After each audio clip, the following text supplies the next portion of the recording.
Hello friends, कैसे हैं आप सब लोग। तो आज के हमारे वैक्सीन के कंटिन्यूटी वीडियो में हम पेरेंट्स की कुछ और क्वेरीज के बारे में जानेंगे। कई पेरेंट्स का यह क्वेरी होता है कि सर, क्या वैक्सीन लगाने के बाद बुखार आना ज़रूरी है। कई पेरेंट्स मुझे पूछते हैं कि सर, लास्ट टाइम आपने वैक्सीन लगाया था उसके बाद मेरे बच्चे को बुखार नहीं आया था, तो क्या वो वैक्सीन इफ़ेक्ट करेगी। तो आइए इसके बारे में समझते हैं। हर वैक्सीन के बाद बुखार आना ज़रूरी नहीं है।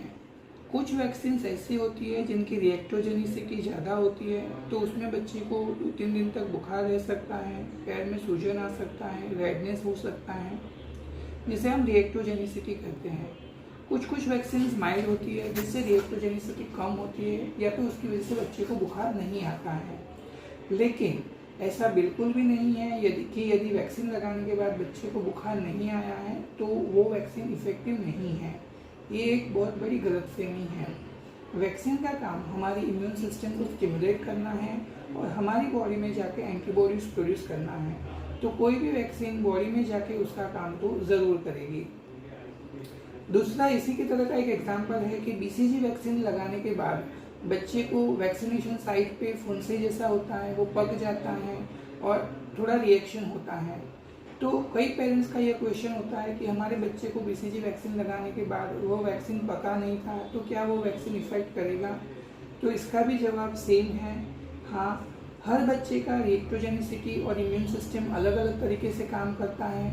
तो कोई बच्चे को वैक्सीन जल्दी पकता है, कोई बच्चे को लेट पकता है, कोई बच्चे को नहीं भी पकता है। यदि 100 बच्चे को हम वैक्सीन लगाते हैं तो उसमें से 20 बच्चों को BCG वैक्सीन लगाने के बाद रिएक्शन नहीं होता है, लेकिन इसका मतलब यह नहीं है कि वो वैक्सीन काम नहीं करेगी। दूसरा, एक कॉमन क्वेरी आता है पेरेंट्स का कि क्या गवर्नमेंट वैक्सीन प्राइवेट वैक्सीन से ज़्यादा इफेक्टिव है या तो प्राइवेट वैक्सीन गवर्नमेंट वैक्सीन से ज़्यादा इफेक्टिव है। तो आइए इसके बारे में जानते हैं।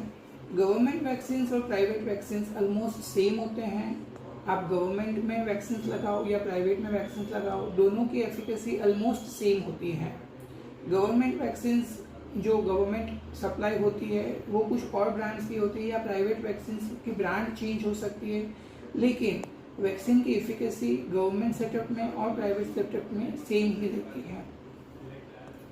एक और क्वेश्चन है पेरेंट्स का कि सर, हमारे बच्चे को हम बीच में कुछ कारण की वजह से वैक्सीन दिलाना भूल गए थे, तो उसकी काफ़ी सारी वैक्सीन पेंडिंग रह गई है, तो क्या ये सब वैक्सीन हम स्किप कर सकते हैं या तो ये वैक्सीन अब सब हम बाद में लगा सकते हैं। तो हाँ, वैक्सीन चाहे कितनी भी पेंडिंग हो, यदि आपकी कोई वैक्सीन कोई कारण की वजह से पेंडिंग रह गई है तो आप अपने पीडियाट्रिशियन को कंसल्ट कीजिए। वो बाकी की वैक्सीन कैसे लगानी उसके बारे में आपको समझाएंगे।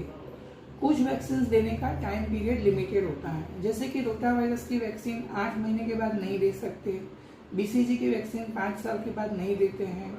लेकिन कुछ वैक्सीन जैसे कि hepatitis A, hepatitis B, chicken pox, MMR, यह वैक्सीन एडल्ट भी ले सकते हैं।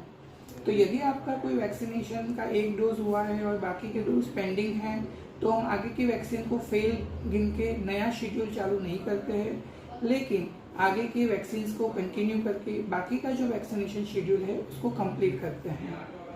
तो इसी तरह के आपके दिमाग में भी कोई क्वेश्चन है वैक्सीनेशन के रिगार्डिंग, तो आप मुझे कमेंट सेक्शन में बता सकते हैं। मैं आने वाले वीडियो में वो क्वेरीज को कवर करने की कोशिश करूँगा। Thank you.